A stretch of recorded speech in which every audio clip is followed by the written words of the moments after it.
what is diffusion? That the spontaneous movement of particles from higher concentration to lower concentration is called diffusion. So अपने आप higher concentration से lower concentration तक पहुंच जाना particles का, that is called diffusion.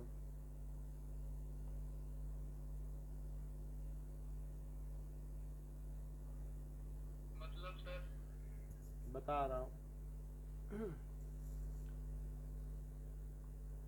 spontaneous movement of particles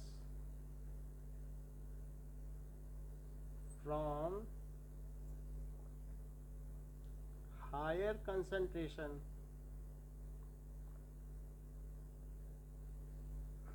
to lower concentration.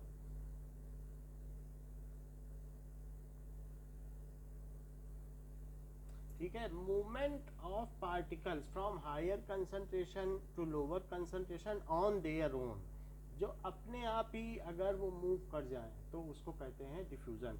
जैसे कि आपने एक ड्रॉप इंक डाली और एक ड्रॉप इंक पानी में डाल दी, तो धीरे धीरे इसके पार्टिकल पूरे पानी में फैल जाएंगे कि नहीं? ये आपको चलाना पड़ेगा, because there is always a movement of particle within the liquid.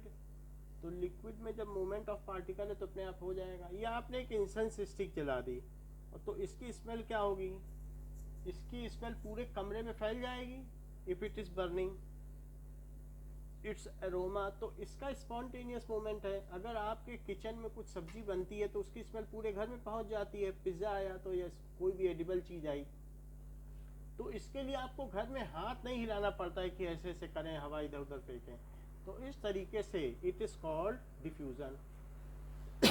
Now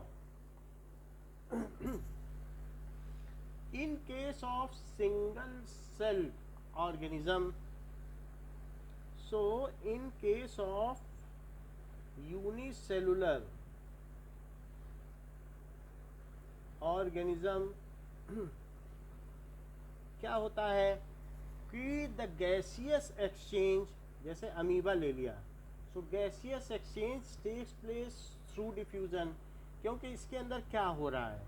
इसके अंदर फूड तोड़ा जा रहा है C6H12O6, क्योंकि ये हीट्रोट्रोपिक है. और फूड टूटने के बाद 6CO2 बन रहा है और 6H2O बन रहा है.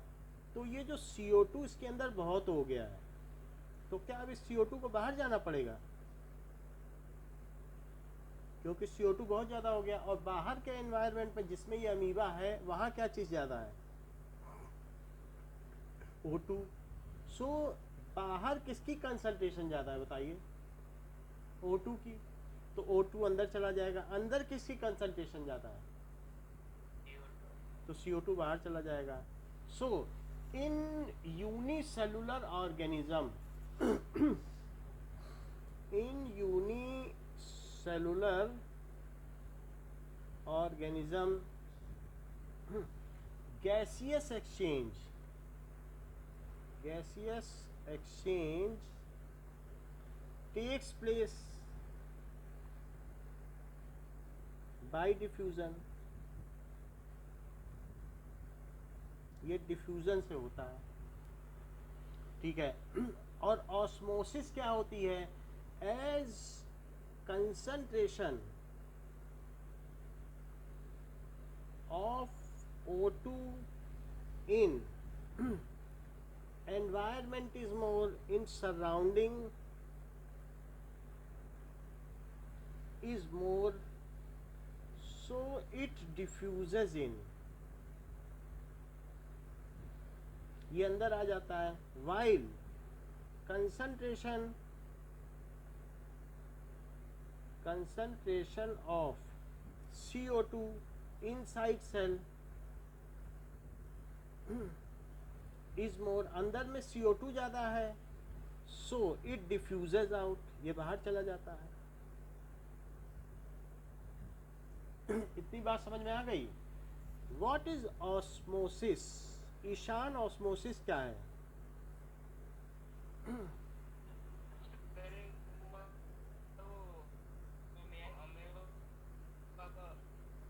ओके, सीजन बताओ।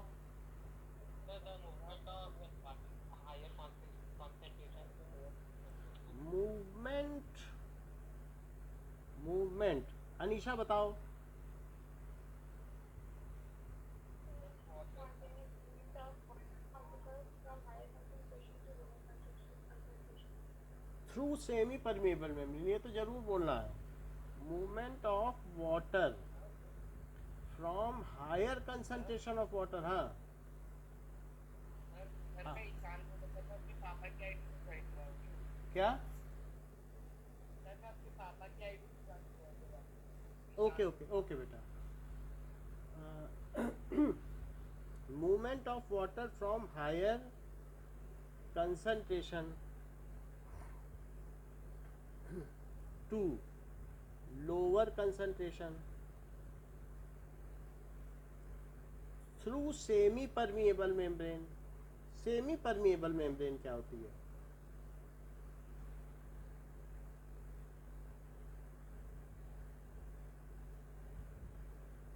Is called osmosis.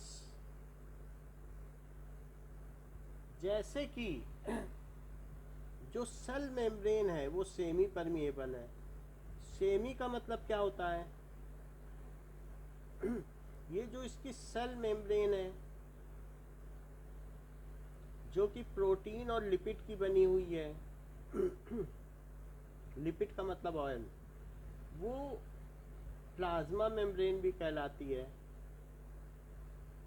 Osmosis sir एक बार वापस समझा दोगे? अभी समझाया नहीं है। सो ये प्लाज्मा मेम्ब्रेन भी कहलाती है और ये सेमी परमिएबल मेम्ब्रेन पहले समझा जाए तब तो ऑस्मोसिस समझा जाए। और ये जो सेल मेम्ब्रेन है, cell membrane is semi permeable membrane. Cell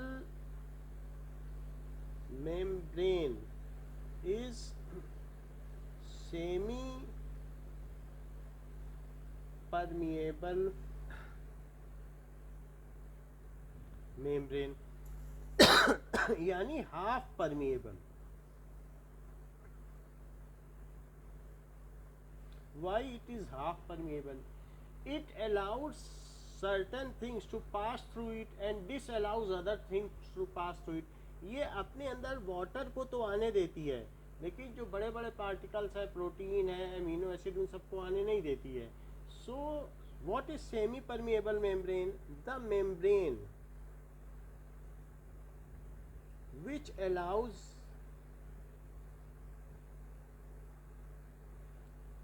certain things। कौन कौन सी चीजें? that is water and minerals। minerals क्या होते हैं? जैसे potassium ion, sodium ion, K+ और Na+, इस तरीके के हैं, बस वही आप आते हैं। तो मेनली वाटर की हम बात कर रहे हैं। सो allow certain things to pass through it, pass through it, while disallows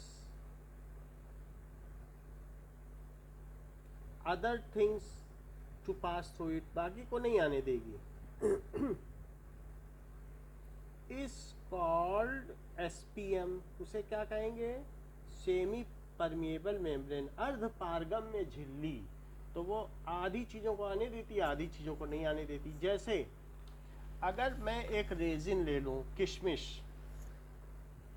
हाँ, सर इसको सेलेक्टिव परमिएबल मेम्ब्रेन भी बोलते हैं। इसको सेलेक्टिव परमिएबल मेम्ब्रेन भी कहते हैं। तो मान लीजिए मैंने रेजिन ले लिया और रेजिन को वाटर में डाल दिया, तो वाटर में डालने पर क्या होगा? अगर आपने रेजिन को, फूल जाएगी। तो इसमें आउटसाइड वाटर कंसंट्रेशन ज़्यादा है कि इनसाइड? सो वाटर कंसंट्रेशन ट्रेशन मोर, तो इस वजह से क्या होगा? वो इनसाइड चला जाएगा और अल्टीमेटली ये कैसी हो जाएगी? ये ग्रेप्स बन जाएगी, क्योंकि ग्रेप से ही बनी थी, तो अल्टीमेटली ये ग्रेप हो जाएगी। सो नाउ ये जो चीज़ है अंदर चली गई, it is called semi permeable membrane. तो अब आपसे पूछा जा सकता है कि सेल में गैसियस एक्सचेंज कैसे होता है और वाटर एक्सचेंज कैसे होता है?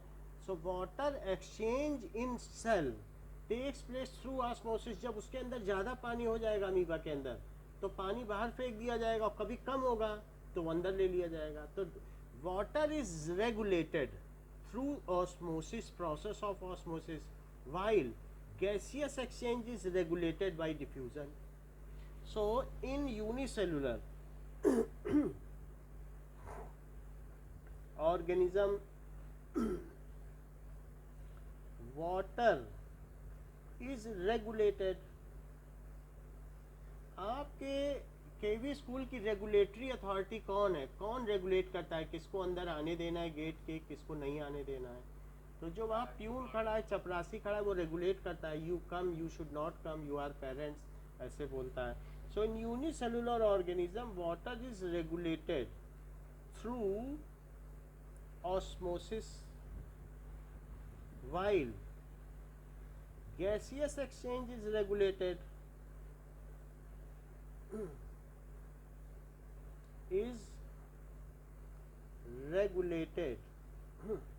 Through diffusion.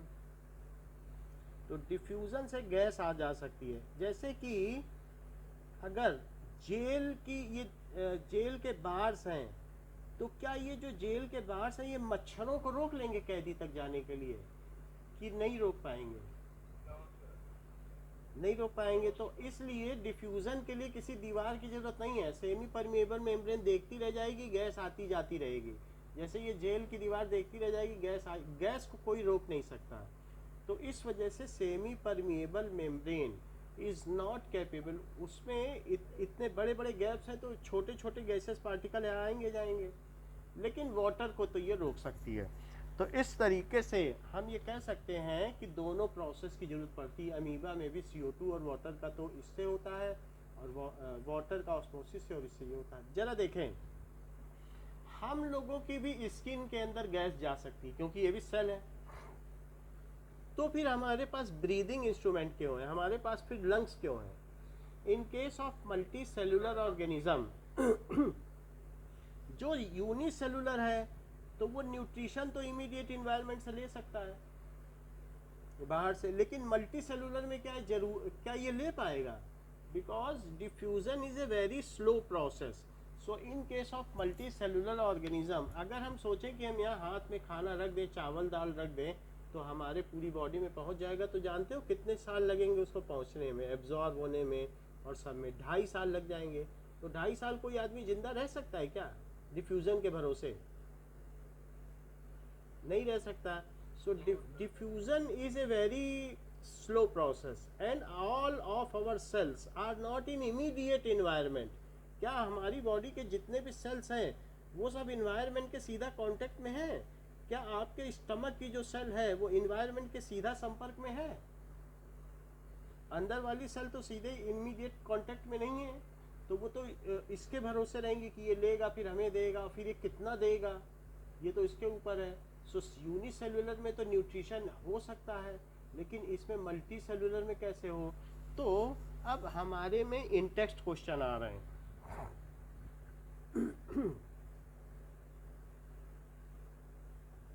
That is page number 95. Why is diffusion insufficient to meet the oxygen requirement of multicellular organism like us? तो हम लोगों में भी ऑक्सीजन की रिक्वायरमेंट होती है, तो ऐसे केस में डिफ्यूजन का प्रोसेस इनसफिशिएंट क्यों माना गया है? Now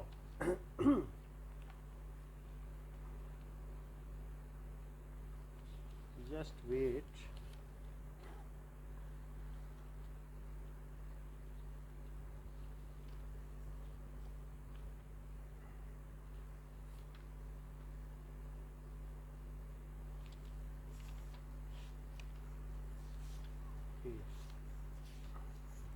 Now, in large multicellular organisms like human, क्या होता है?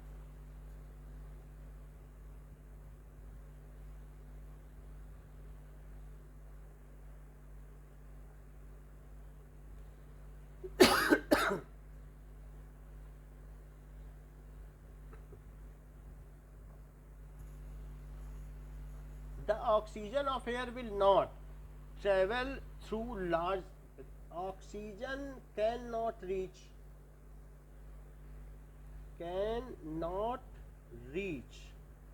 to each and every cell of body cell of body, as all cells are not in immediate environment, immediate contact of environment,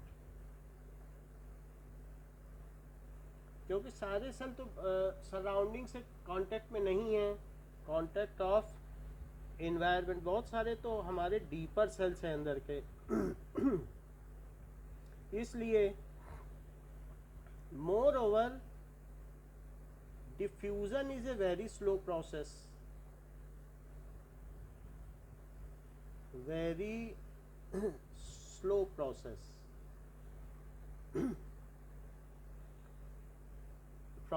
तो we for our oxygen requirement we cannot rely on such process, क्योंकि it will decrease our efficiency, हमें तो दौड़ना भागना है, हमारे अंदर न जाने कितने ऑक्सीजन की रिक्वायरमेंट है. So diffusion is very slow process and the oxygen requirement of multi cellular organism is quite large, बहुत ज़्यादा होती है. आपको हर ग्लूकोज को तोड़ने के लिए 6 O2 चाहिए. हाँ बोलिए. मुझे क्वेश्चन समझ में नहीं आया सर. क्वेश्चन ये कह रहा है कि जो एक कोशिकीय प्राणी हैं उनमें तो डिफ्यूजन से काम चल जाएगा, उसमें ब्रीदिंग नहीं चाहिए, उसमें इसको लंग्स नहीं चाहिए, यहाँ से O2 ले लेगा. छोटा सा तो है, ये माइक्रोमीटर का है, आपको दिखेगा भी नहीं, 10⁻⁻⁶ मीटर है अमीबा. तो अब इसके लिए आपको थोड़ी ना चाहिए कि ये इसको लंग्स दे दो, नहीं तो ये सांस कैसे लेगा. हमें लंग्स चाहिए, क्योंकि लंग्स से हम ऑक्सीजन लेते हैं, फिर वहाँ से ब्लड लेगा और ब्लड एक ट्रांसपोर्टेशन सिस्टम बनाएगा और ऑक्सीजन लेके, हीमोग्लोबिन एक ऑक्सीजन का कैरियर है, वो रेस्पिरेटरी पिगमेंट है, तो वो वहाँ से, वो जानते हो कहाँ से ऑक्सीजन लेता है, लंग्स से. लंग्स से वो पिकअप करता है ऑक्सीजन और हर सेल पे जाता है, ऑक्सीजन ले लो, ऑक्सीजन ले लो, हर सेल को देता है. तो ये काम कौन करता है? हमारी पूरी बॉडी में नेटवर्क है ब्लड कैपिलरीज का, पूरी बॉडी में नसें फैली हुई हैं, वेन्स हैं, आर्टरीज हैं, कैपिलरीज हैं, और उनमें ब्लड बहता है. और ब्लड क्या करता है? लंग्स से ऑक्सीजन लेकर ये हर सेल तक जाता है, क्योंकि हर सेल इन्वायरमेंट के तो संपर्क में नहीं है. और फिर आपकी जो आउटर स्किन है, इसके अंदर एडिपोज टिश्यूज भी हैं, फैट टिश्यूज हैं, जिससे आपको इंसुलेशन दे सके. तो उसकी वजह से और भी इसके और हमारी अंदर के सेल्स के बीच में तो कोई सीधा कांटेक्ट भी नहीं है. तो इसलिए the oxygen requirement of the multi cellular organism is very large. हम पेड़ की तरह तो खड़े हैं नहीं कि हमारी ऑक्सीजन रिक्वायरमेंट कम है और नहीं भी मिलेगी. मान लो रात को फोटोसिंथेसिस नहीं, तो जितना ऑक्सीजन उनकी बच जाती है फोटोसिंथेसिस से, उसी से रात भर सांस ले लिया करते हैं. रात को सिर्फ सांस ही लेते हैं, रात को उनको भी ऑक्सीजन चाहिए, तो जो दिन भर में फोटोसिंथेसिस से निकाली उसी से वो ले लेते हैं. और आपको जितनी ऑक्सीजन की ज़रूरत है, एक एथलीट को उससे ज़्यादा की ज़रूरत है. उसको कह दो कि बंद कमरे में दौड़े तो थक जाएगा, हाफ जाएगा, गिर जाएगा, मर भी जाए. तो लेकिन फ्रेश एयर में वो दौड़ते हैं जिससे उनकी कैपेसिटी बढ़े. So if we do lot of locomotion, अगर हम बहुत दौड़ भाग करेंगे, then our oxygen requirement further increases. Moreover our different cells are very active and have a special metabolism. हमारे अंदर जो ये बायोकेमिकल रिएक्शंस हैं वो बहुत ज़्यादा होती हैं at faster rate. So we need much more oxygen. How this oxygen requirement will be fulfilled? It is through a very special system, that is transportation system. हाँ बोलिए. सेकंड और थर्ड लाइन कि लार्ज मल्टी सेलुलर ऑर्गेनिज्म में the oxygen can not reach to each and every cell of the body as all cells are in immediate contact of environment. So cell of the body by diffusion मतलब सब जगह नहीं पहुंच सकती हैं, ठीक है, बाई डिफ्यूजन. डिफ्यूजन के थ्रू तो नहीं पहुंच सकती हैं. क्यों नहीं पहुंच सकती हैं? As all cells are not in immediate contact of environment, क्योंकि सब इन्वायरमेंट के कांटेक्ट में होते नहीं और डिफ्यूज़न बहुत स्लो प्रोसेस है, so it will take a lot of time, ठीक है, to the oxygen requirement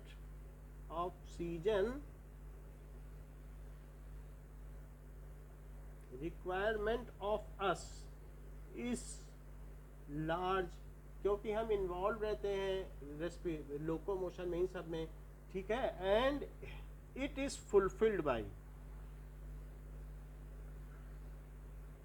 respiratory system.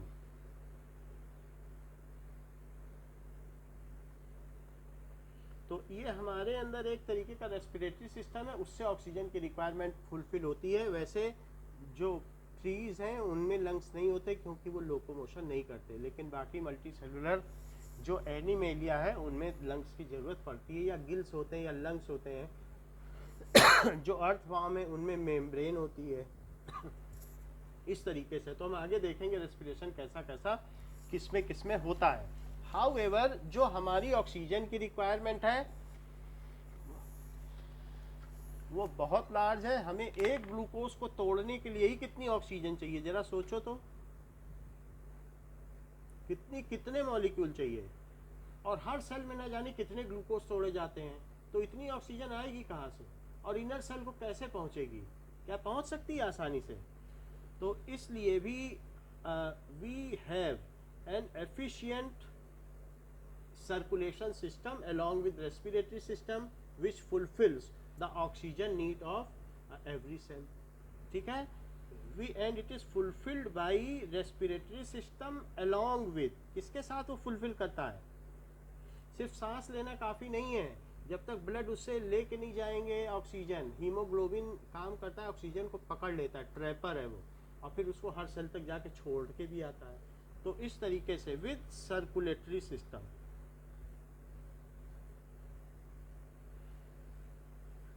so we need, it is fulfilled, we cannot rely for our oxygen needs completely on diffusion, हम उस पर भरोसा नहीं कर सकते, हम इस पर मर जाएंगे अगर हम सोचें कि हमें बाहर से ऑक्सीजन मिल जाएगी। we cannot rely for our oxygen needs solely on diffusion। एक मिनट, आप बोलो बेटा क्या पूछ रहे हो?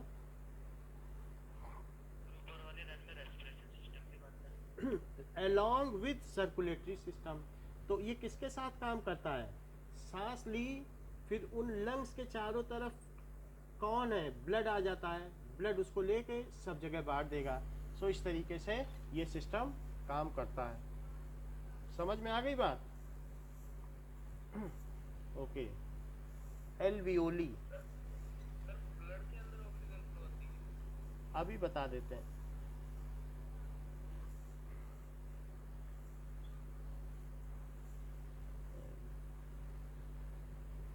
तो ये आप देख लीजिए कि किस तरीके से काम होता है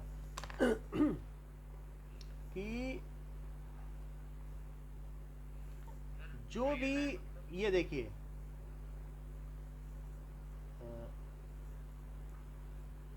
ये जो हमारे लंग्स हैं, तो लंग्स के एंड में ऐसे बैलून लाइक्स मिलियन स्ट्रक्चर है, एक दो नहीं, मिलियन स्ट्रक्चर है, इस तरीके के स्ट्रक्चर। तो लंग्स में अगर आप देखोगे तो ऐसे स्ट्रक्चर है, और उसके ऊपर कौन लिपटा हुआ है? क्या ब्लड लिपटे हुए हैं?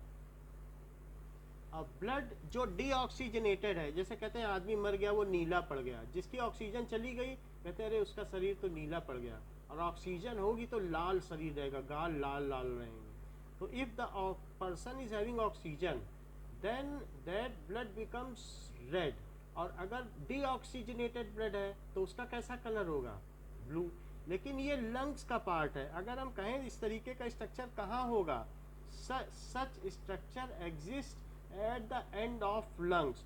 तो लंग्स के एंड में इस तरीके का स्ट्रक्चर होता है। ये जो लंग्स हैं, लंग्स सिर्फ एक लंग्स ना समझो, इस तरीके के मिलियंस ऑफ गुच्छे हैं इसमें। It has millions of branches. ये जो आपका ये आ रहा है ना विंड पाइप, ये ब्रोंकी है, ब्रोंकी के बाद लाखों ब्रांचेज निकली है, ब्रोंकियोल्स, और ब्रोंकियोल्स एल्वियोली पे एंड है, और एल्वियोली पे कौन बताओ इसके चारों तरफ घूमा हुआ है? ब्लड की कैपिलरीज वो किस चक्कर में इसके चारों ओर चक्कर लगा रही बताइए, उनका क्या इसमें इससे ऑक्सीजन लेने के लिए ऑक्सीजन लेके कहाँ ले जाएंगी, सर हमारे सारे हर बॉडी के हर सेल में ले जाएंगी, क्योंकि उनको अलग अलग काम करना है। अब सब सेल, अगर किसी को देखना है, किसी को डाइजेस्ट करना है फूड, किसी को कुछ स्मेल करना है, सबके अपने अपने काम है। Our body cells are very specialised, they have specific shape. कोई मसल वर्क करता है। अगर सब लोग खाना ही बनाने के चक्कर में पड़ जाए, खाना खोजने के चक्कर में खाने के, तो हमारी बॉडी का काम ठप पड़ जाए। It is a coordinated movement of body and we are a complex organism. तो ये काम किसको दिया गया है कि सब जगह सब खाना पहुंचाओ, ऑक्सीजन पहुंचाओ।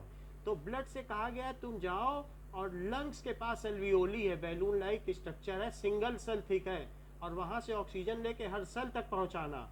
और तुम ही जाओ इंटेस्टाइन में और वहाँ जाकर सारे न्यूट्रिएंट्स, वहाँ फूड टूट चुका है, एमिनो एसिड बन चुका है, वहाँ फूड टूट चुका है, ग्लूकोज बन चुका है, वहाँ फूड टूट चुका है, फैटी एसिड बन चुका है। वो सब लेकर, वाटर लेकर, मिनरल लेकर हर सेल के पास जाओ और सेल से पूछ लो, खाना ले लो, ऑक्सीजन ले लो। अब हर सेल के पास ये जाएगी और पूछेगी क्या आपके पास कुछ वेस्ट सब्सटेंस है, तो सेल कहेगी कि हमने अभी अभी फोटोसिंथेसिस की है और मेरे पास वेस्ट सब्सटेंस में CO2 और वाटर है। तो यही ब्लड सेल वहाँ से वापस आएगी, हर सेल से क्या क्या लेकर के आएगी वापस, CO2 और वाटर। वाटर कहाँ पे फेंक देगी, वाटर दे देगी किडनी को और कहेगी इससे यूरिन बनाओ और उसमें 90% CO2 रहेगा डिजोल्व फॉर्म में, और बोल देगी कि ये सारा यूरिन के थ्रू बाहर फेंक दो और जो 10% CO2 है वो ब्रीद आउट हो जाएगा, इस तरीके से। तो बात आपको समझ में आ गई कि ब्लड का काम है न सिर्फ न्यूट्रिएंट्स पहुंचाना, बल्कि ब्लड का और क्या काम है कि हर एक सेल से कचरा इकट्ठा करना, वेस्ट डिस्पोजल सिस्टम, और उसको किडनी तक पहुंचाना। फिर वो ब्लड सेल पूछेगी क्या आपके पास एक्स्ट्रा कुछ शुगर है, वो लीवर को दे देगी, कहेगी उसको स्टोर रखो, कभी भूकंप में ये आदमी दबेगा तो 15 दिन तक इसको स्टोर्ड फूड है। तो वहाँ वो ग्लाइकोजन के तौर पर, जैसे आपने स्टार्च देखा है, स्टार्च क्या होता है, क्या प्लांट की स्टोर्ड शुगर है, स्टोर्ड फूड है। उसी तरीके से ह्यूमन में स्टोर्ड फूड कहाँ रहता है, लीवर में, और उसका क्या नाम है जो स्टोर्ड फूड है, ग्लाइकोजन। समझ में आ गई बात आपको। तो आपने ये देखा, हाँ बोलो सर ये ब्लड का है ना, क्या, सर ब्लड का कलर तो रेडी होता है ना। ब्लड का कलर, अब जैसे ये किसी के पास वेन है हाथ में, देखो ये ब्लू है, तो हमारी बॉडी के पेरीफेरी में डीऑक्सीजनेटेड ब्लड फ्लो करता है। आप देखो यहाँ पे जो वेन है, बोलिए, ब्लड हमेशा रेडी रहता है। ब्लड का कलर रेड है, लेकिन जो ऑक्सीजनेटेड है और जो दूसरी वाली हैं जो ब्लड है उनमें फ़र्क देखोगे तो वो ब्लूइश रेड है। तो उसको डिस्क्रिमिनेट करने के लिए ऐसा बनाया गया है। एक है कि बैगनी कलर का है, ब्लूइश हो जाती है, और एक किस तरीके का है, रेड कलर। तो ये जो हीमोग्लोबिन है, अभी हम आगे देखेंगे कि अभी रेस्पिरेटरी सिस्टम में आएंगे कि किस वजह से ये डीप रेड होती हैं, और डीऑक्सीजनेटेड होने पर इनका रेडनेस चला जाता है। That we will see through video also. तो क्या मतलब वो आगे की चीज़ है कि कैसे इसका क्या रेड है, because it is not the case. तो अभी हमारा वो केस बनता नहीं है कि हम क्यों उसके चक्कर पे पड़े, लेकिन एक हमने आपको बता दिया आगे के लिए। फिर भी आप ये समझ गए कि आपके बॉडी की ऑक्सीजन रिक्वायरमेंट कौन पूरी करता है और कैसे respiratory system along with transportation system इस काम को एकम्प्लिश करते हैं। बोलो, बात समझ में आ गई। हाँ बोलो। आपने कहा सर जो ग्लाइकोजन है सर वो लीवर में स्टोर होता है, तो सर हमारे वो जाता कैसे लीवर तक? सब ब्लड कर रहा है, ट्रांसपोर्टेशन सिस्टम ही तो सारा काम कर रहा है। वो कौन ले जाएगा, हर सेल से एक्सेस फूड लेकर ब्लड, अभी ब्लड का भी ट्रांसपोर्टेशन सिस्टम इसी चैप्टर में है। जिन लोगों ने पढ़ लिया उनसे पूछो, उनको सब पता है, आप ही के बीच बैठे हैं। वो सब लीवर तक भी जाते हैं वो ब्लड सेल्स, वो किडनी तक भी जाते हैं, वो लंग्स तक भी जाते हैं, वो हार्ट तक भी जाते हैं। ये नेटवर्क है जो पूरी बॉडी में फैला है। तो आपकी पूरी बॉडी में पूरे दिन में 900 लीटर यानी 4 ड्राम ब्लड सर्कुलेट हो जाता है, ये तो मालूम है। 900 लीटर, 200 लीटर का एक ड्राम होता है, इतना हर पार्ट से सर्कुलेट हो जाता है। इतना एफिशिएंट सिस्टम है ये, इतना ब्लड जो है आपका हार्ट पंप कर देता है पर डे। तो अब ये अलग अलग इशू हैं, it is not the case, क्योंकि हम लोग अभी बहुत प्रिमिटिव स्टेज में हैं, ना मेरे पास कुछ बताने को है ना आपके पास पूछने को है, तो क्यों ना आगे बढ़ा जाए और किसी न किसी सिस्टम में प्रवेश किया जाए, तब फिर हम कुछ समझें। अभी तो हम इंटेक्स्ट क्वेश्चन पे हैं। बोलो बात समझ में आ गई? नाउ सेकंड क्वेश्चन देखिए, what criteria do you use to decide whether something is live?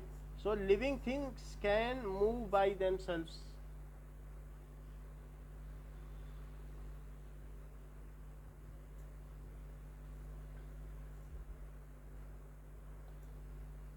themselves। दूसरी चीज क्या है? Living things need food, air and water. Living things need food, उनको एयर भी चाहिए, वाटर क्यों चाहिए? यहाँ तो वाटर नहीं है, वाटर क्यों चाहिए? इसी में वाटर चाहिए, हम लोगों ने वो वाटर काट दिया है। समझ में आई बात कि नहीं? फोटो मतलब अब कुछ प्रोसेस है, उसी का पलट दो तो this is there is a need of water. अगर ग्लूकोज खाओगे तो पानी पीना पड़ेगा, नहीं तो एनर्जी नहीं मिलेगी। सो फोटोसिंथेसिस का जस्ट ये रिवर्स प्रोसेस है। यहाँ 6 और जोड़ो, 6H2O, और यहाँ भी क्या जोड़ो? समझ में आ गया? तो बताओ वाटर चाहिए कि नहीं हमें? Living things can grow. फिर living things can respond to changes around them. अगर हमारे चारों तरफ हवा पानी बदलता है तो हम या तो वहां से उठ के चले जाते हैं या उसकी तरफ अट्रैक्ट होते हैं। So living things can respond. Blur screen आ रही क्या? नो सर, ये ऐसे ही बोल रहे हैं। Okay, can respond to stimuli. Living things can respire. Respiration क्यों होता है? क्या एनर्जी रिलीज करने के लिए? क्या यही रेस्पिरेशन है? ग्लूकोज के तोड़ने को ही रेस्पिरेशन कहते हैं क्या?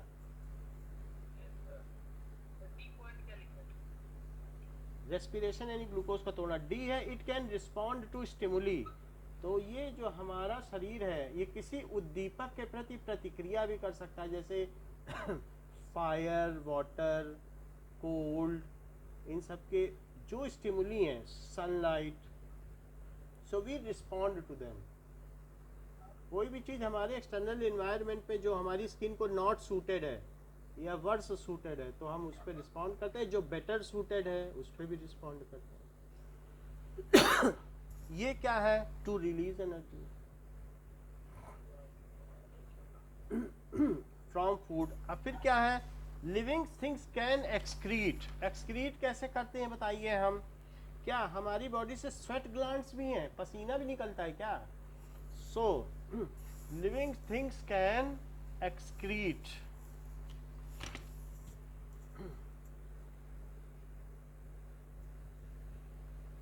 Things can excrete, so we can defecate, we urinate, we defecate, urinate and perspirate। पसीना भी बहाते हैं, defecate भी करते हैं, urinate भी करते हैं। इस तरीके से हम excrete करते हैं। हम अब हमारी बॉडी एक कचरा घर नहीं है, हमारी बॉडी से समय समय पे वेस्ट सब्सटेंस बाहर फेंक दिए जाते हैं और उसके लिए एक एक्सक्रीटरी सिस्टम भी है। Living things can reproduce, can reproduce. Next question पूछा जा रहा है कि what are outside raw material used by an organism. तो एन ऑटोट्रोपिक ऑर्गेनिज्म वो क्या क्या लेता है? ठीक है, like green plant uses CO2, water and minerals। Total 19 minerals ground से लिए जाते हैं। along with sunlight.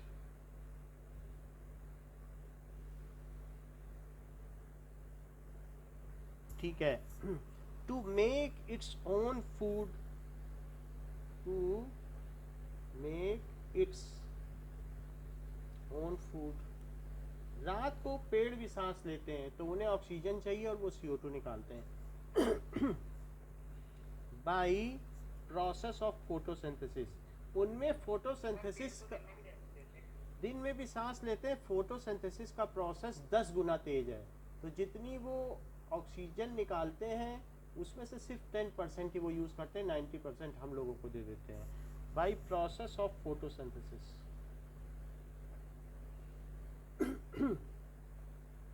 तो ये चीज़ है. हीट्रोट्रोपिक ऑर्गेनिज्म क्या करेगा?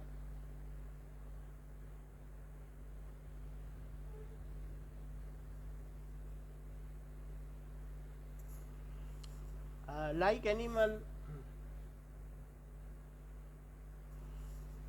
uses consume ready-made food, जो बना बनाया खाना है. रेडीमेड का मतलब कि food that is organic matter. अब वो ऑर्गेनिक मैटर चाहे हमें प्लांट से मिले या जो मीट खाता हो उसे मीट. जैसे शेर को किससे मिलेगा? ऑर्गेनिक मैटर है. हाँ फ्लश है. हाँ बोलिए. सर आपने कहा था सर प्लांट जो खाना बनाता है उसका 10% ही वो खाता है. 10% वो यूज़ कर लेते हैं क्योंकि उनकी भी अपनी एनर्जी नीड्स हैं और बाकी स्टार्च के तौर पर वो रख लेते हैं फ्रूट्स में या कहीं पर कहीं ना कहीं रखी रहते. ग्रेन से ज़्यादातर सीरियल्स में रखते हैं. पल्सेस में भी थोड़ा बहुत स्टार्च. 90% हम खाते हैं. हाँ 90% हम खाते हैं. सो ग्रो डेवलप छोड़ते भी है और लेते भी सर. क्या? छोड़ते हैं और ऑक्सीजन भी लेते हैं सर, दोनों. जैसे प्लांट दिन में क्या करेगा? सो प्लांट दिन में अगर उसने 10 लीटर O2 छोड़ी तो उसमें से वो 1 लीटर छोड़ने से पहले ही वो 1 लीटर से सांस ले लेगा, क्योंकि उसको बहुत थोड़ी सी ऑक्सीजन चाहिए. उसको चलना फिरना तो है नहीं, एक जगह खड़े रहना है. अगर हम भी खड़े रहें तो हमें बहुत सांस की कम जरूरत पड़ेगी. अब जैसे ये छिपकली लोग हिबरनेशन में चली जाती हैं 4-4 महीने के लिए. ये सिर्फ सांप है हिबरनेशन में चले जाते हैं. वो it is just as good as dead, क्योंकि वो शिकार पकड़ नहीं पाएंगे ठंडी में. वो कोल्ड ब्लडेड हैं. ठंडी में उनका बॉडी का टेम्परेचर भी माइनस पे चला जाता है. तो ऐसे केस में they can not afford to release energy and to make their body temperature constant. तो वो क्या करते हैं 4 महीने के लिए अपनी बाकी की लाइफ एक्टिविटी सस्पेंड कर देते हैं और धीरे धीरे सांस लेते रहते हैं. 4 महीने बाद जैसे ही धूप पड़ती है फिर से वो अपने काम में लग जाते हैं, शिकार करते हैं, सब कुछ करते हैं. तो वैसे ही कोई चीज़ अगर लोकोमोशन नहीं करेगा तो उसको बहुत थोड़ी सी ऑक्सीजन की नीड होगी. तो अगर इसने क्या किया, फोटोसिंथेसिस क्या होती है? क्या CO2 और वाटर से मिला के खाना बनाना फोटोसिंथेसिस होती है? और क्या इस प्रक्रिया में ऑक्सीजन रिलीज होती है? तो ये जो प्रोसेस है इसी ऑक्सीजन में से साथ ही साथ इनमें एक और चल रहा है काम. वो क्या काम चल रहा है बताइए? The other process is by some of glucose they are breaking. वो हमारे लिए तो खाना बना नहीं रहे हैं, वो अपने लिए बना रहे हैं. तो उसी में से थोड़ा सा ऑक्सीजन ले लेंगे और उसी को वो CO2 बनाएंगे और वाटर बनाएंगे. लेकिन ये प्रोसेस बहुत धीमा है प्लांट्स में. तो इट इज़ अगर मान लो इसका रेट जितना भी है सो इसका 1/10 रेट है. जो भी इसका रेट है 1/10 है. ये स्लोअर प्रोसेस है. तो ये फास्टर है. इसीलिए तो कहते हैं कि प्लांट्स में रात को नीचे नहीं सोना चाहिए, क्योंकि दिन में तो वो जितना भी छोड़ेंगे तो अपनी ऑक्सीजन ले लेंगे. वो स्टोमेटा से बाहर निकलने ही नहीं देंगे, उसी में से खूब उनके पास ऑक्सीजन, खूब सांस लेंगे. लेकिन रात को क्या होता है कि मून लाइट में तो सिर्फ उनके पास सांस लेने का ही काम रह जाता है. यही ये रेस्पिरेशन है. रेस्पिरेशन में दिन भर खाना बनाया, रात को मज़े से खाया. प्लांट को भी तो, प्लांट ऐसा थोड़ी है, वो भी तो मधुमक्खी की तरह है. खाना बनाएंगे दिन भर, रात को खाएंगे मज़े से. सर हाँ सर आपने तो बोला वो 10% छोड़ता था, उसमें से उसी टाइम 1% ले लेता है सर. वो स्टोमेटा के अंदर ही रहती है, वो बल्कि रिलीज ही नहीं होती है. वो अंदर ही अंदर सांस ले लेते हैं. Because a plenty of oxygen as made. जिस फैक्ट्री में ऑक्सीजन ही बन रही हो वो बाहर से क्यों लेगा? उसी में से अपने अंदर में से अपने कंज्यूम भर के रख लेगा, बाकी छोड़ देगा.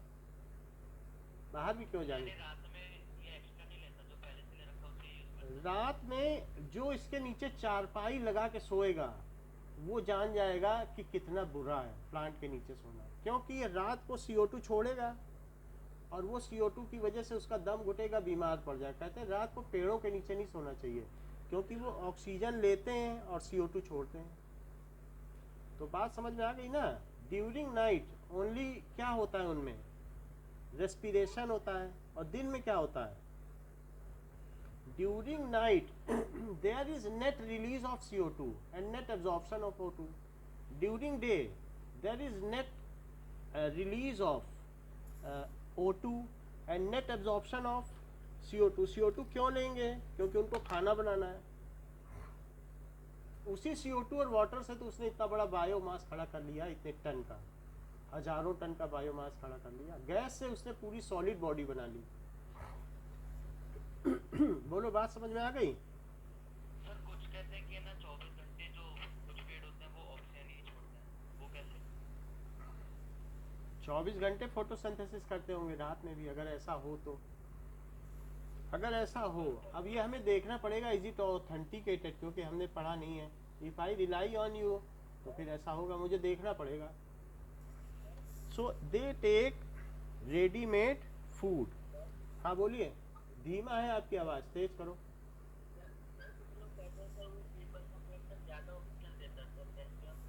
Yes, there if there is a large surface area of the leaves, तो उससे क्या होगा कि फोटोसिंथेसिस का रेट भी ज़्यादा होगा।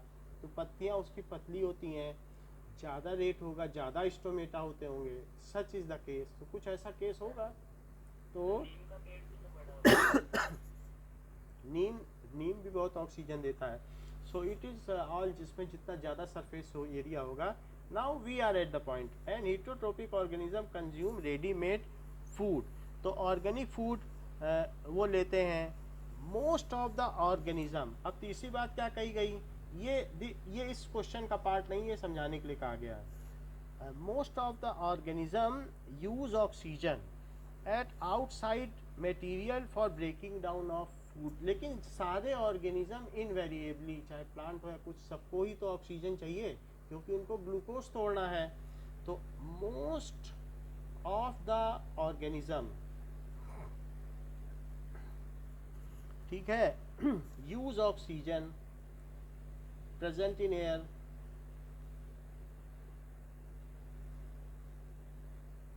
present in air as outside material, outside material।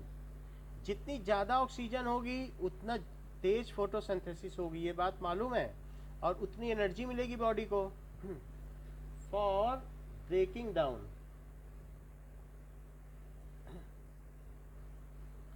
Food and release energy. आपको ये बात मालूम है कि अमेजन के फॉरेस्ट में 30% ऑक्सीजन है, जबकि बाकी जगह 29% है। क्या ये बात पता है? क्योंकि वो पूरा फॉरेस्ट ही है साउथ अमेरिका में, और इस वजह से वहाँ जो अनाकोंडा है, सिर्फ 1% बढ़ने की वजह से कितने बड़े बड़े हैं वहाँ के जितने भी जानवर हैं। Do you know this? क्या आपको ये बात पता है, जिस समय ये राणा प्रताप हुआ करते थे उस समय भी 30% ऑक्सीजन थी। तो इनका जो जोधा भाई का घाघरा है, आप देख के आओ, उसमें आप पूरे खड़े हो जाओगे, उतना बड़ा घाघरा। It is so huge. So उस समय के पर्सन्स या राणा प्रताप की पोशाक देखिए जो 46 किलो की है, तो 46 किलो हम उठा भी नहीं सकते हैं, and they were doing locomotion in that. So अगर ऑक्सीजन ज़्यादा है इन्वायरमेंट में तो धीरे उस समय फिर मैमथ लोग होते हैं, क्योंकि ज़्यादा ऑक्सीजन होगी तो फास्टर रेट ऑफ रेस्पिरेशन होगा।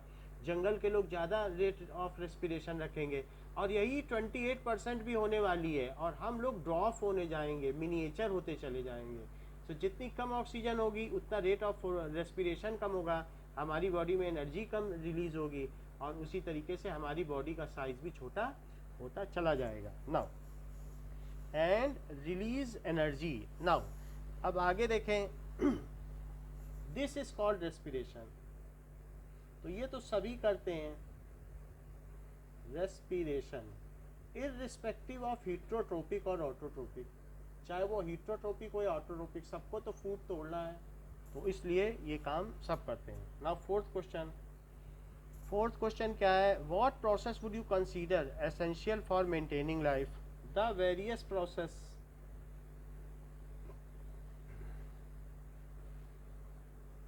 like nutrition, respiration, क्योंकि एनर्जी रिलीज होनी चाहिए, रेस्पिरेशन, ग्लूकोज टूटना चाहिए, ट्रांसपोर्टेशन सिस्टम होना चाहिए, जाइलम फ्लोएम ऐसा कुछ होना चाहिए, ट्रांसपोर्टेशन, फिर एक्सक्रीशन, वेस्ट सब्सटेंस अंदर नहीं रहने चाहिए, एक्सक्रीशन भी होना चाहिए, कंट्रोल एंड कोऑर्डिनेशन, अगर जिधर पानी हो, रूट्स की जो रूट्स है प्लांट के वो उधर ही जानी चाहिए, इसको कहते हैं कंट्रोल एंड कोऑर्डिनेशन, क्योंकि स्टिमुली पर वो लोग रिएक्ट करने चाहिए, रिस्पॉन्ड करने चाहिए, इसी को कंट्रोल एंड कोऑर्डिनेशन कहते हैं। ग्रोथ भी होनी चाहिए, ग्रोथ होगी तभी नई स्पीसीज बनेगी, और ग्रोथ के बाद मूवमेंट भी होना चाहिए। प्लांट्स में भी सर्टेन काइंड ऑफ मूवमेंट्स हैं, जैसे सूरजमुखी का है, सनफ्लावर का फूल प्लांट है।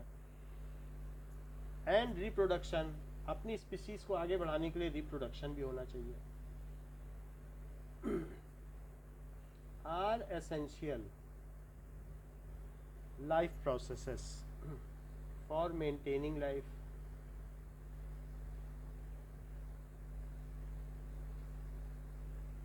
तो ये तो बात हो गई कि now these are the stomata. अगर हम देखें तो स्टोमेटा ऐसे दिखते हैं प्लांट, क्या ग्रास सभी में सब लेते हैं, इसीलिए तो कहा जाता है कि सुबह घास पे टहलो तो माइंड तेज होगा, क्योंकि वही ऑक्सीजन हमारे फीट से बॉडी में पहुंचती है। अब देखें क्या वो कंट्रोल एंड कोऑर्डिनेशन है, कंट्रोल और कोऑर्डिनेशन, हम कोऑर्डिनेट करते हैं हमारी बॉडी के पार्ट्स। हम अगर हाथ से खाना ले जाते हैं तो मुंह खा लेता है, और फिर मुंह के अंदर खाना जाता है तो पेट पचा लेता है। This is all coordination. आपने सबसे पहले लिखा था और तो ये भी लिखा है क्या? It is only the control and coordination. तो कंट्रोल एंड कोऑर्डिनेशन में वी कोऑर्डिनेट, कुछ भी चीज़ देंगे लिख सकते हो, स्टिमुली भी लिख सकते हो, दे रिस्पॉन्ड टू स्टिमुली। तो ये चीज़ है।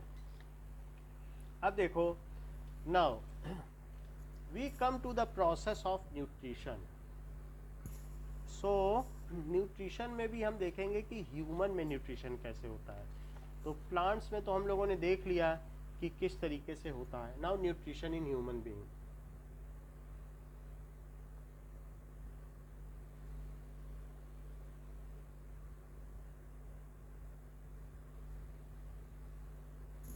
ओके, इसके लिए कुछ चीज़ें हमें देखनी चाहिए।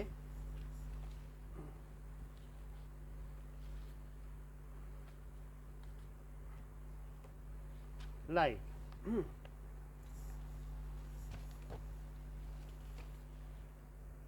We have well developed digestive system है हमारे पास। तो human body has well developed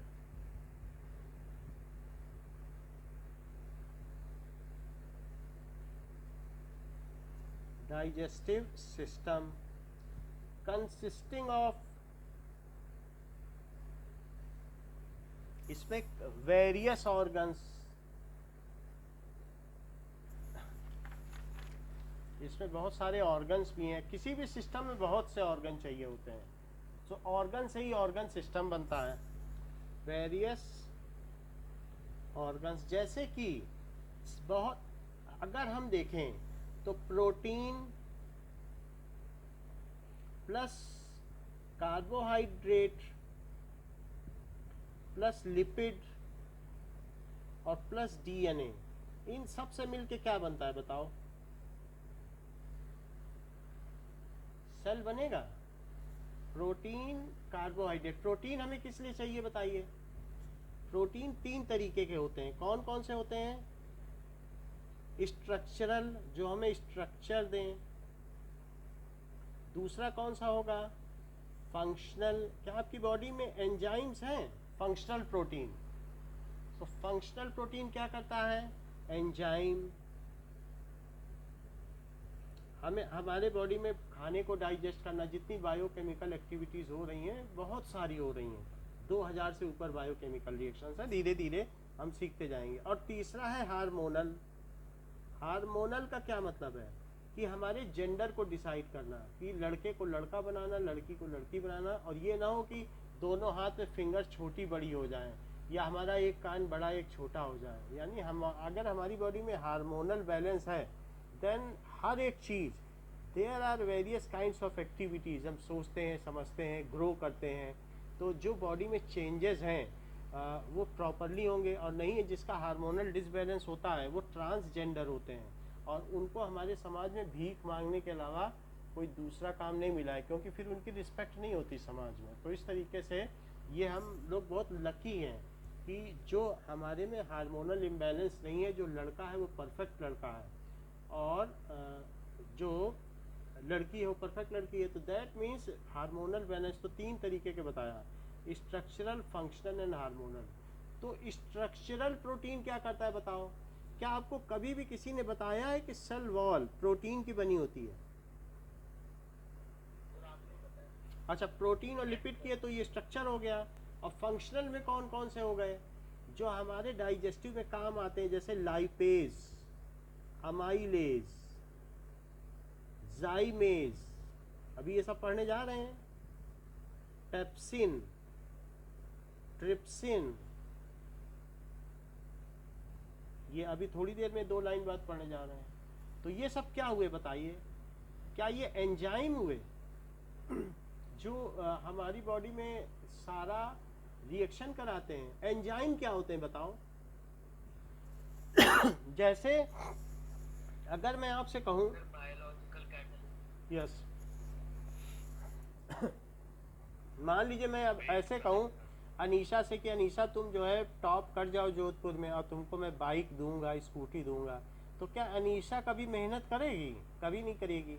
और अगर मैं कह दूंगा ये सवाल लगा लो, तुमको 10 रुपये दूंगा, तो अनीशा मेहनत कर लेगी, क्योंकि हम आपको एक ऐसे पाथवे से ले जाएंगे, इजी पाथवे से, जिससे कि आप अपने अल्टीमेट गोल तक पहुंच जाओ। और अगर सीधा मैं आपको कहूं कि माउंटेन की चोटी पे चढ़ना है, तो क्या कोई चढ़ पाएगा? There should be some alternate pathway. So enzymes provide alternate pathway. ठीक है? So that reactions occur very fast, जिससे तेजी से रिएक्शन हो। So it increases the rate of reaction. ये क्या करते हैं बताइए? किसी भी रेट ऑफ रिएक्शन को बढ़ा देते हैं, और इसकी वजह से इन्हें क्या कहा जा सकता है? ये किसने बोला बायोलॉजिकल कैटलिस्ट?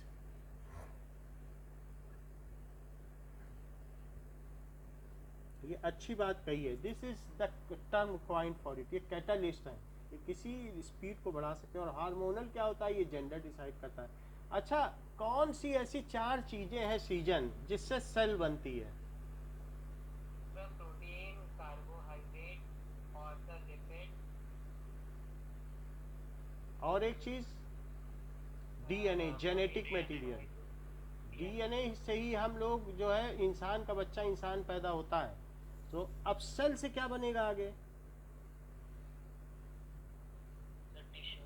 टिश्यू बन जाएंगे।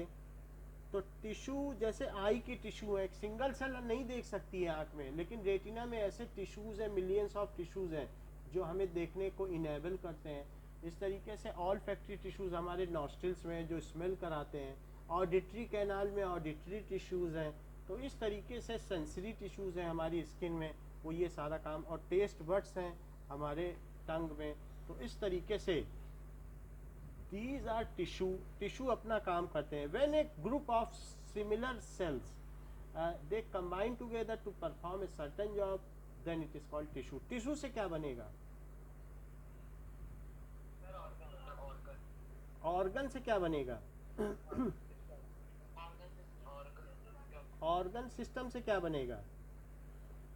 बहुत सारे ऑर्गन सिस्टम, जैसे एक रेस्पिरेटरी सिस्टम है, डाइजेस्टिव सिस्टम है, सर्कुलेटरी सिस्टम है, एक्सक्रीटरी सिस्टम है, रिप्रोडक्टिव सिस्टम है, कंट्रोल एंड कोऑर्डिनेशन सिस्टम है। तो उनसे क्या बनेगा? ऑर्गेनिज्म। लिविंग ऑर्गेनिज्म से क्या बनेगा? अगर एक तरीके के लिविंग ऑर्गेनिज्म है, बताओ, population, that is one kind of रहेंगे, वन काइंड ऑफ स्पीसीज होनी चाहिए। बहुत सारी पॉपुलेशन मिल जाए तो क्या बनेगा? कम्युनिटी। कम्युनिटी क्या होता है? हम जैसे घोड़ा बिल्ली ये सब साथ रहते हैं, सो कैट डॉग ह्यूमन सब एक साथ रहते हैं, तो ये कम्युनिटी है, ठीक है। और इन सब से कम्युनिटी के साथ एबायोटिक सब्सटेंस मिला दो, अब प्लस एयर वाटर इन सबको मिला दो, तो क्या बनेगा? इकोसिस्टम। इकोसिस्टम होता है कि नहीं? जैसे पॉन्ड एक इकोसिस्टम है कि नहीं? पॉन्ड को क्या पॉन्ड से बाहर की कोई चीज चाहिए? फॉरेस्ट इकोसिस्टम है, उसको क्या फॉरेस्ट को बाहर का कुछ चाहिए? इकोसिस्टम से क्या बनेगा? बायोडाइवर्सिटी। तो इस तरीके से सिंगल सेल से हम ये देखते हैं कि इनएनिमेट ऑब्जेक्ट से ही किस तरह चीजें बनती चली जाती हैं। सो हमारी बॉडी में, ह्यूमन बॉडी में क्या क्या चीजें पाई जाती हैं? There are various organs. वो कौन कौन से ऑर्गन्स हैं? माउथ। माउथ का दूसरा नाम क्या है? Buccal cavity. जैसे नेसल कैविटी होती है तो वैसे बकल कैविटी होती है। Now oesophagus. ईसोफेगस को क्या कहते हैं? क्या फूड पाइप? फिर उसके बाद खाना कहाँ जाता है? स्टमक में जाएगा। स्टमक में ब्लर है स्क्रीन क्या? एक मिनट फिर से इसको ठीक करते हैं।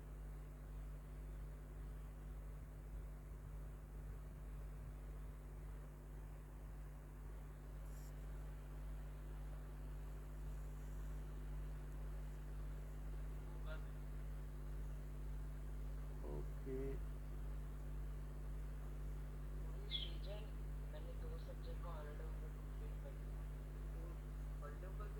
अभी ठीक है? Now it is okay.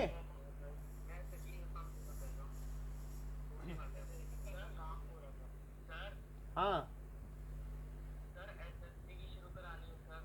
ये सर एसएसटी में सर फिर अब तो हमारी हॉलीडे भी खत्म होने वाली है। हाँ, SST शुरू करा देंगे। चैप्टर हो गए सबके एक एक। तो ये लाइफ प्रोसेसेस खत्म होगा, तो अब जैसे ही क्वाड्रेटिक इक्वेशन होती है मैं SST शुरू कर दूंगा साइंस के साथ।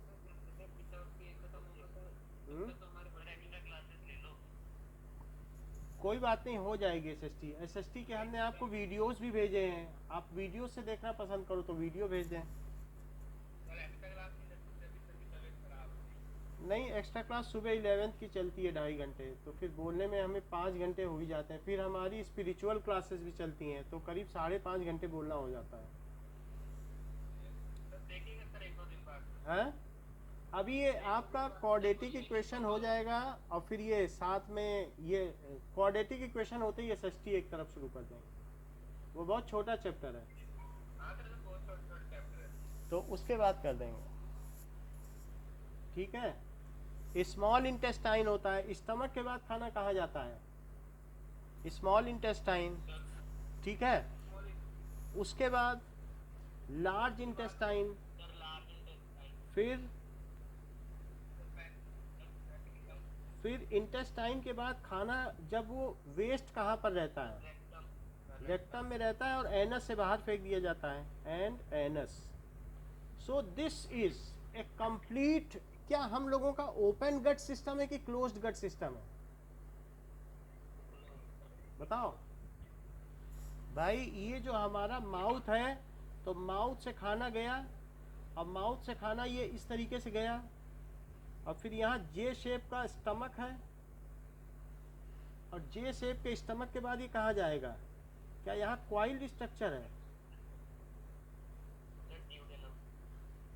हाँ, दैट इज डियोडिनम, जेजुनम, इलियम, ये सब इसी में ही है। तो ये क्वाइल्ड स्ट्रक्चर है, इसको क्या कहेंगे? सो ये है, that is small intestine.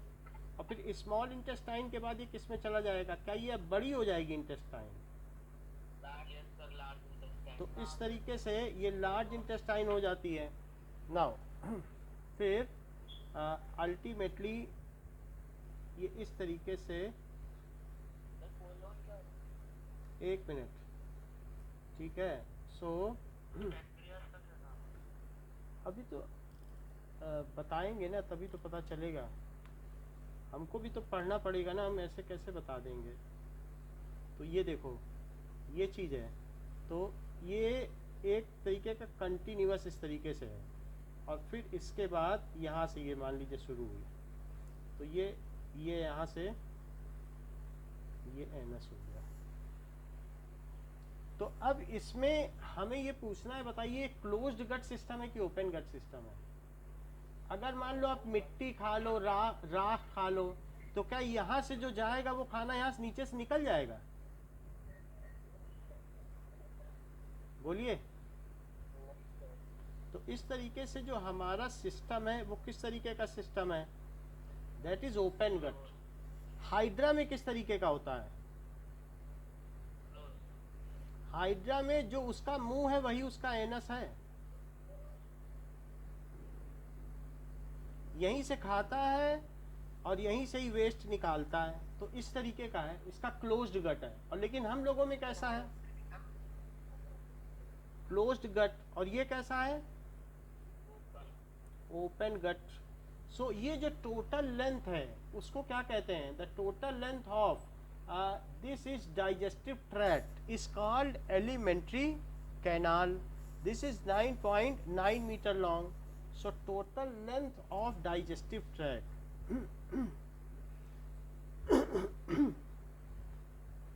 of digestive tract is called, इसको कहते हैं आहार नाल, मानव की आहार नाल। Tract is called alimentary canal.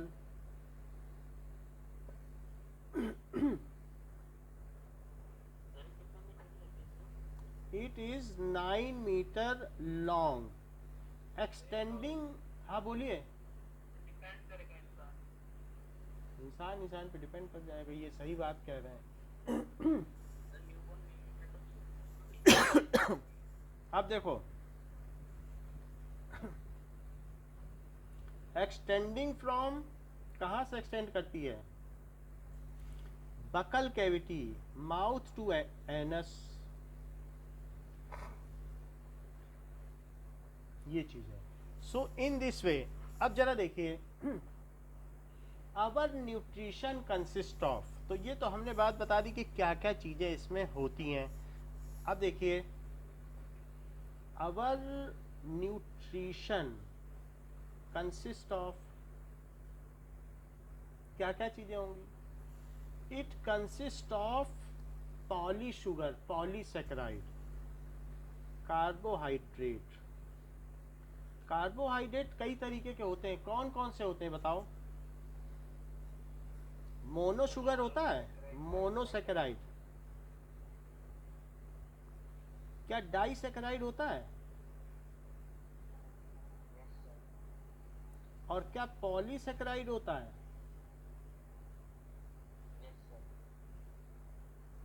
Polysaccharide का मतलब होता है मैनी शुगर, पॉली शुगर, इसको कहते हैं पॉली शुगर। ये डाई शुगर है और ये मोनो शुगर है। ये C6H12O6 है। इससे कोई भी छोटी यूनिट जो है वो मीठी नहीं होती है, यही सबसे छोटी है। इसको और तोड़ दोगे तो CO2 बन जाएगा, फिर मीठा नहीं है CO2। क्या बताइए, पूछे क्वेश्चन तो बताओ ना।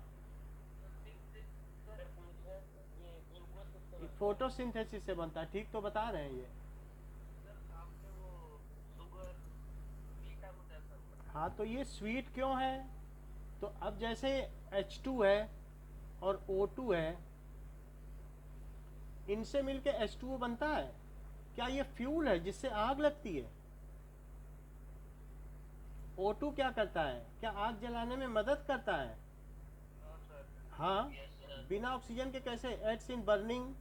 और इन दोनों को मिला दो तो क्या आग बुझाने वाला यंत्र बन गया? तो जब केमिकल रिएक्शंस होती हैं तो प्रॉपर्टी तो इंटायरली बदल जाती है। तो वो नहीं कहा जा सकता कि कैसे बनता है। फिर अगर और इंतजार करना है कि कैसे बनता है तो फिर 11 तक हमें जाना पड़ेगा, क्योंकि वहाँ ग्लाइसिन के बारे में ज़्यादा बताया गया। क्योंकि कल हमने एक रिएक्शन बताई थी, तो अभी आप लोग को रिएक्शन के बारे में बहुत कुछ समझाना है, तभी तो आप समझ पाओगे। इसीलिए हम सिंपली बता रहे हैं। आप ये समझिए कि जब कोयले से हाइड्रोजन से, कोयले से शुगर बन गई, कार्बन कोयला होता है और कोयले से चीनी बन गई। बोलिए बात है कि नहीं? अब जैसे अमेरिकन डायमंड किससे बनते हैं? कोयले से ही तो बनते हैं, वो लोग बना लेते हैं इतना प्रेशर और हीट देते। डाइसैकेराइड और पॉलीसैकेराइड के फॉर्मूला डाइसैकेराइड का मतलब है यही डबल हो जाए और एक वाटर निकल जाए। तो C12H22O11 ये केन शुगर है, घर में रखी चीनी, इसका डबल देख लो और उसमें से वाटर निकाल लेना है।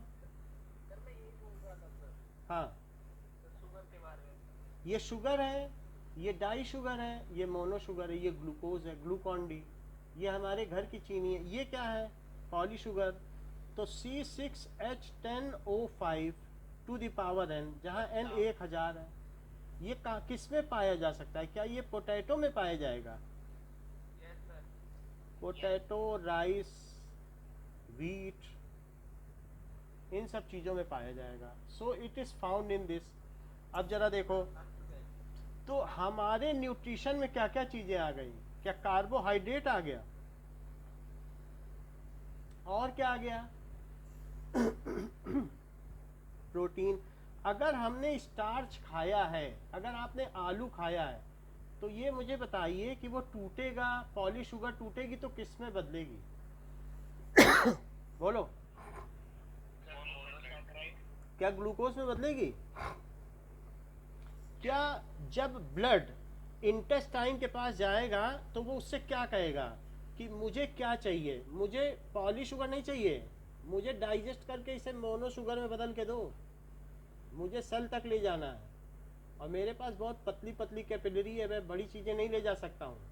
हार्ट को उसको पंप करना है, हार्ट के पास ले जाऊंगा, वो पंप करेगा, वहाँ से ऑक्सीजन लूँगा, ये सब काम है। तो ये जब इससे कहेगा क्या तुमने डाइजेस्ट कर लिया है कार्बोहाइड्रेट को, तो ये बोलेगा हाँ, अब मैंने सारा कार्बोहाइड्रेट, सारी पॉली शुगर मोनो शुगर में बदल दी है, अब सब कुछ ग्लूकोज बन चुका है, अब तुम ले जा सकते हो, ये ब्लड से बोलेगा। तो बताइए कि हमारा पहला न्यूट्रिएंट क्या है? क्या ये कार्बोहाइड्रेट है? और दूसरा प्रोटीन है। तो अब ये पूछेगा तुमने प्रोटीन को किस में बदल दिया है, तो ये प्रोटीन को किस में बदलेगा? Yes, because protein is made up of A number of smaller molecule. जैसे मैंने आपको बताया कि बहुत सारी अगर मोनो शुगर मिल जाए तो पॉली शुगर बन जाए, बहुत सारी मोनो शुगर। उसी तरीके से बहुत सारे क्या मिल जाएं? एमिनो एसिड, तो क्या बन जाए? प्रोटीन। हमारी बॉडी में प्रोटीन सबसे इम्पॉर्टेंट है। प्रोटीन फंक्शनल भी है, सारे रिएक्शन में कैटलिस्ट भी है और हार्मोनल भी है। प्रोटीन नहीं होगा, और जिसने ये जैसे सोमालिया के लोग कार्बोहाइड्रेट खाते हैं तो क्या होता है उनकी बॉडी में बताओ? कांगो, सोमालिया, अफ्रीका के जो देश हैं, तो वो लोग सिर्फ गेहूं खाते हैं, उससे क्या होता होगा? सर उनमें प्रोटीन की कमी पड़ जाती है। लो, इन्होंने पूरा बता दिया, उनकी ग्रोथ ही नहीं होती। अब उनमें नया सेल बनेगा नहीं। नए सेल के लिए क्या चीज़ चाहिए? प्रोटीन चाहिए। तो प्रोटीन नहीं होगी तो क्या नया सेल बन जाएगा? वो सब औने बौने होंगे, ड्वार्फ होंगे। तो इस तरीके से वो उनमें कोई नया सेल नहीं बनेगा, उनकी बोन दिखेगी, क्योंकि उन्होंने कार्बोहाइड्रेट के अलावा कुछ खाया ही नहीं। तो इसलिए न्यू बॉडी नहीं होगी और बस ऐसे ही बोन्स दिखेंगे। तो अब मान लीजिए प्रोटीन है तो उसको किस में तोड़ा जाना है? कार्बोहाइड्रेट को तो आपने बता दिया कि पॉली शुगर को किस में तोड़ा जाना है, स्टार्च को किस में तोड़ा जाना है बताइए? क्या ग्लूकोज में तोड़ा जाना है? बताइए। अच्छा, अगर दो अमीनो एसिड आपस में जुड़े हैं तो वो किस बॉन्ड से जुड़े हैं बताइए? Peptide bond. किस बॉन्ड से जुड़े हैं? पेप्टाइड बॉन्ड पहले भी मैंने 2 अमीनो एसिड के फार्मूले दिखाए थे, तो वो आपस में जुड़ जाते हैं, ऐसे एक एक करके जुड़ते चले जाएंगे। तो ये 2 अमीनो एसिड आपस में जुड़ जाएंगे तो उनके बॉन्ड का क्या नाम है? पेप्टाइड। और वो एंजाइम कौन सा है जो इन दोनों अमीनो एसिड को तोड़ दे? क्या वो पेप्सिन है? Yes sir. एंजाइम पेप्सिन क्या करेगा? इनको तोड़ के अलग अलग कर देगा। तो क्या आप ऐसा कहोगे कि पेप्सिन प्रोटीन को एमिनो एसिड में तोड़ता है? क्या इसके नाम पे इसका नाम रखा गया है, पेप्टाइड बॉन्ड के नाम पे? क्या ये पेप्टाइड बॉन्ड को तोड़ देता है, इसीलिए इसको पेप्सिन कहा गया है? बोलिए। अगर 2 प्रोटीन एक साथ, 2 अमीनो एसिड एक साथ जुड़े हुए हों तो उनको क्या कहते हैं? क्या उन्हें डाइपेप्टोन्स कहते हैं? क्योंकि ये आगे आने वाले हैं नाम, फिर उस समय आप अभी याद कर लो, बाद में नहीं। 2 अगर अमीनो एसिड जुड़े हैं तो उनको क्या कहेंगे? डाइपेप्टोन। ठीक है, तो इस तरीके से ये डाइपेप्टाइड भी कह सकते हो और डाइपेप्टोन भी कह सकते हो। तो इस तरीके से इनको कह सकते हैं, और 2 से ज़्यादा भी हो सकते हैं तो उनको पेप्टोन्स कहेंगे। अगर 2 या 2 से ज़्यादा हैं, 3 अमीनो एसिड 4 है, तब इन्हें क्या कहेंगे? पेप्टोन्स। बोलो, बात समझ में आ गई? और इनको कौन तोड़ेगा? कौन तोड़ सकता है? बताइए। Which enzyme is responsible for breaking them? Sir pepsin. लो, इन्होंने पूरी बात कह दी। इन्होंने कहा पेप्सिन और ट्रिप्सिन। सर ट्रिप्सिन तो सर बाद में करते हैं ना सर, जब वो आगे जाता है। भाई बाद में करते हो, लेकिन करता तो है वो भी वही काम। बोलो, बात समझ में आ गई? पेप्सिन पहले करेगा, बाद में ट्रिप्सिन। इतनी बात समझ में आ गई? Okay, now 1 minute wait. भाई ओके, हो गया था भाई सर, इतना अजीब Now, पढ़ाते हैं, पता नहीं सर वीडियो खोल के मैं आपको नहीं पढ़ने हाँ, जस्ट होल्ड। आपको एसएसटी ऐसी समझ में आ जाएगी कि 96 जितने चाहोगे उतने नंबर आएंगे, तो आपको चिंता करने की ज़रूरत नहीं है। आपको हिस्ट्री भी समझ में आ जाएगी, सब कुछ बहुत अच्छे से समझ में आएगा। इसलिए जब हम शुरू कर देंगे तो फिर आपका सारा रिजॉल्व हो जाएगा मैटर, और फिर कभी याद भी नहीं करना पड़ेगा, बुक भी नहीं उठानी पड़ेगी। तो इसलिए there is no need of worry. आपको मालूम है कि 500 में 499 मार्क्स तक हमारे बच्चों के आए हैं, वो भी 1 मार्क हिंदी में कटा है। तो there is no need to worry for any subject at all. आप सिर्फ जो मैं यहाँ कराता हूँ वो करते जाइए, and you will B master. आपका हाथ हमेशा रेज्ड रहेगा स्कूल में जब भी जाओगे। आप एक एक्स्ट्रा स्टैंडर्ड का पढ़ रहे हो, ये जरूरी नहीं है कि आप 10th का ही पढ़ रहे हो। Your level will always be higher than any of the student of Aakash का हो चाहे कहाँ का भी हो, हमेशा you will be superior, you will have a cutting edge. अब देखो, स्टार्च से जो ग्लूकोज में तोड़ता है उसका क्या नाम है हमने बताया? क्या वो अमाइलेज है? ये भी एक एंजाइम है। वो क्या करेगा, जब हम स्टार्च खाएंगे तो अल्टीमेटली इसको किस में तोड़ देगा? ग्लूकोज में। हाँ बोलो। सर अमाइलेज तो बहुत टाइप के होते हैं सर। अब वो सेलिवरी अमाइलेज हो या पैंक्रियाटिक अमाइलेज हो, जहाँ से सलाइवा से निकलेगा तो सेलिवरी अमाइलेज होगा, पैंक्रियास से निकलेगा तो पैंक्रियाटिक अमाइलेज होगा। स्टमक के पास पैंक्रियास होता है, तो ये स्टमक है, स्टमक के पीछे देखो ये पैंक्रियास है, ये तो ये पैंक्रियाटिक अमाइलेज है, पैंक्रियास से निकलेगा। और बाकी सलाइवा से निकलेगा, क्योंकि टेस्ट बड्स हैं उनके, उसमें भी टंग में भी बहुत सारा अमाइलेज है, तो वो जो सलाइवा है उसमें भी अमाइलेज है। लेकिन जो भी अमाइलेज हो, ये काम किसको दिया गया है कि स्टार्च से ग्लूकोज को तोड़ना। अच्छा, मुझे ये बताओ कि प्रोटीन को किस में तोड़ा जाएगा?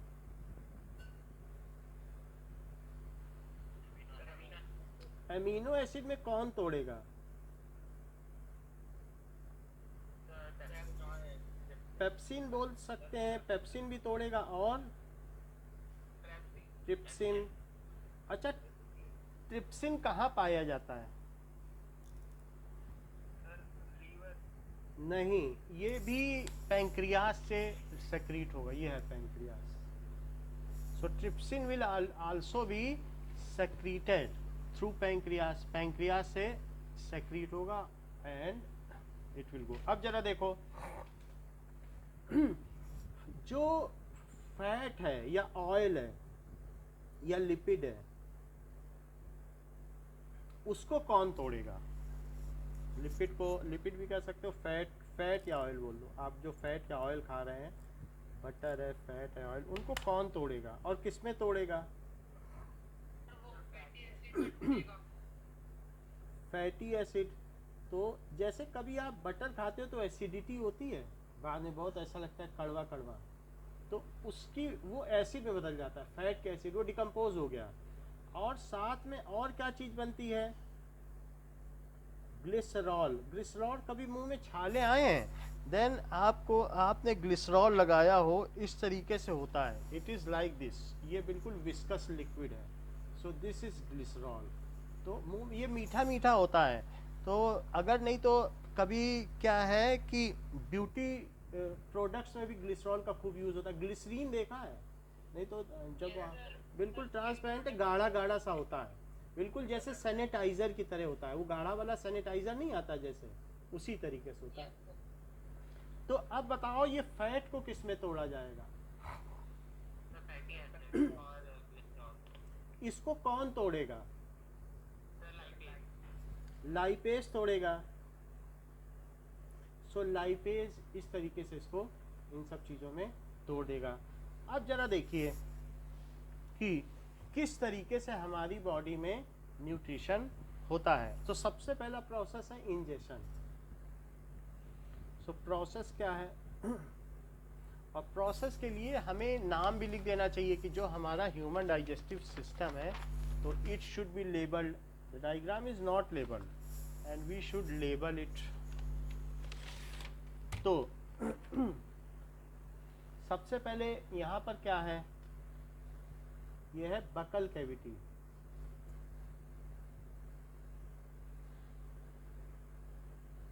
फिर इसके बाद ये क्या है? This is oesophagus.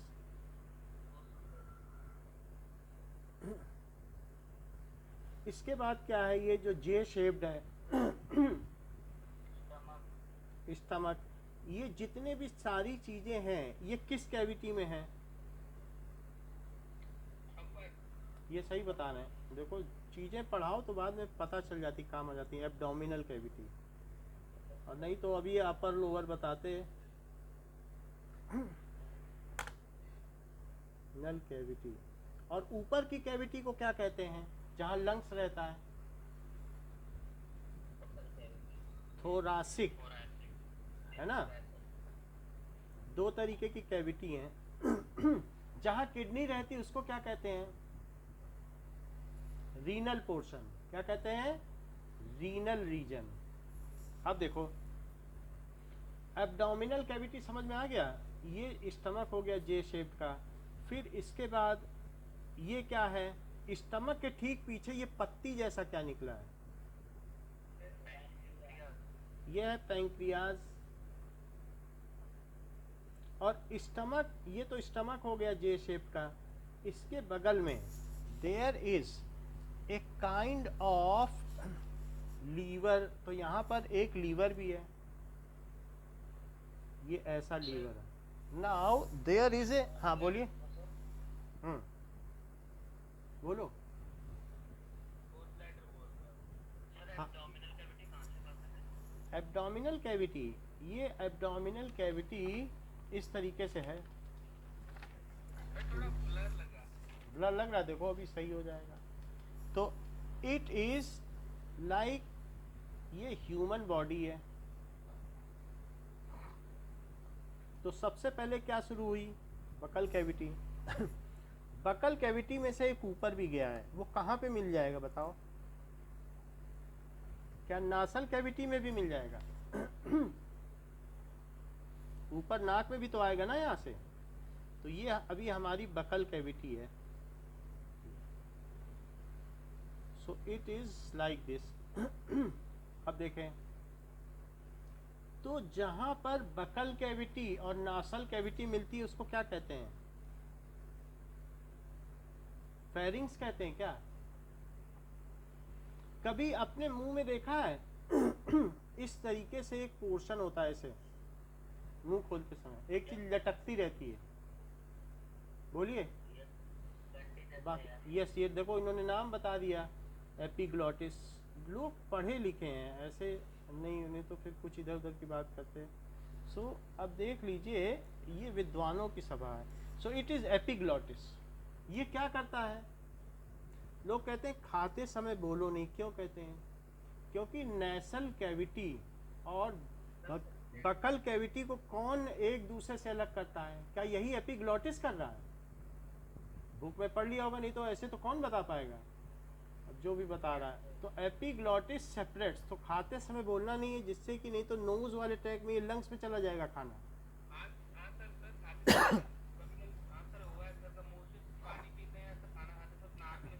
हाँ, अब देखो ये बकल कैविटी बताई गई आपको, बकल कैविटी। फिर ये फेरिंग्स है जहाँ ये दोनों मिल रहे हैं, नेसल कैविटी और बकल कैविटी। फिर इसके बाद क्या बताया? क्या ये ईसोफेगस है? और यहाँ पर ये पोर्शन क्या है? क्या ये डायाफ्राम है? डायाफ्राम क्या करता है? डायाफ्राम हमारे ऊपर के पोर्शन को, रेस्पिरेटरी चैम्बर को हमारे डाइजेस्टिव ट्रैक्ट से अलग रखता है। ऊपर रेस्पिरेटरी है ना, लंग्स दिखाएं ऊपर की नहीं? ऊपर में क्या है? ये लंग्स है, ऊपर लंग्स है, ये लंग्स है ऊपर। और नीचे क्या है? ये लीवर है, दिस इज स्टमक। फिर इसके नीचे इंटेस्टाइन है, एक लार्ज इंटेस्टाइन, बीच में स्मॉलर है, ठीक है। और ये एक स्मॉल अपेंडिक्स है, and this is anus and rectum. अब जरा देखो कि ये डायाफ्राम बना दिया, फिर इसके बाद यहाँ जे शेप का क्या बना दिया? स्टमक। इसके बगल में ये चीज इस तरीके से जो है, दैट इज ये क्या है? लीवर। तो ये लीवर हो गया। तो जो स्टमक है, it is master gland of body. उसके बगल में ये लीवर है, और उसके बगल में ये है पैंक्रियास, दिस इज पैंक्रियास। हाँ, डायफ्राम की स्पेलिंग देखो, जीएम होगा क्या?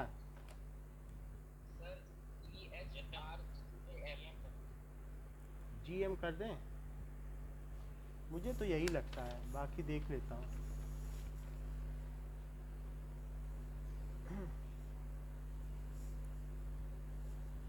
Diaphragm, This is the definition of from. देख लेते हैं। डाया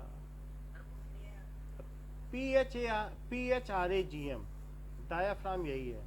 तो इस तरीके से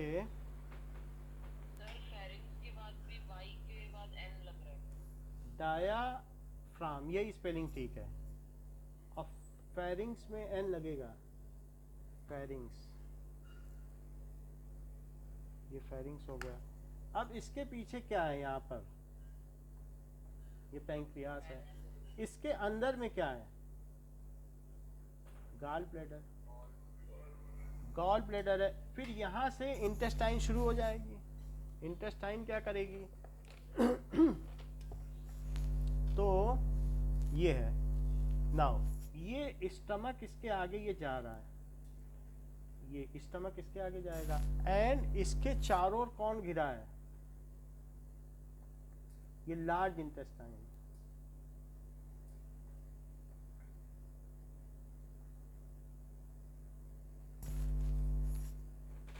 और ये यहाँ पे ऐसे होती है, और फिर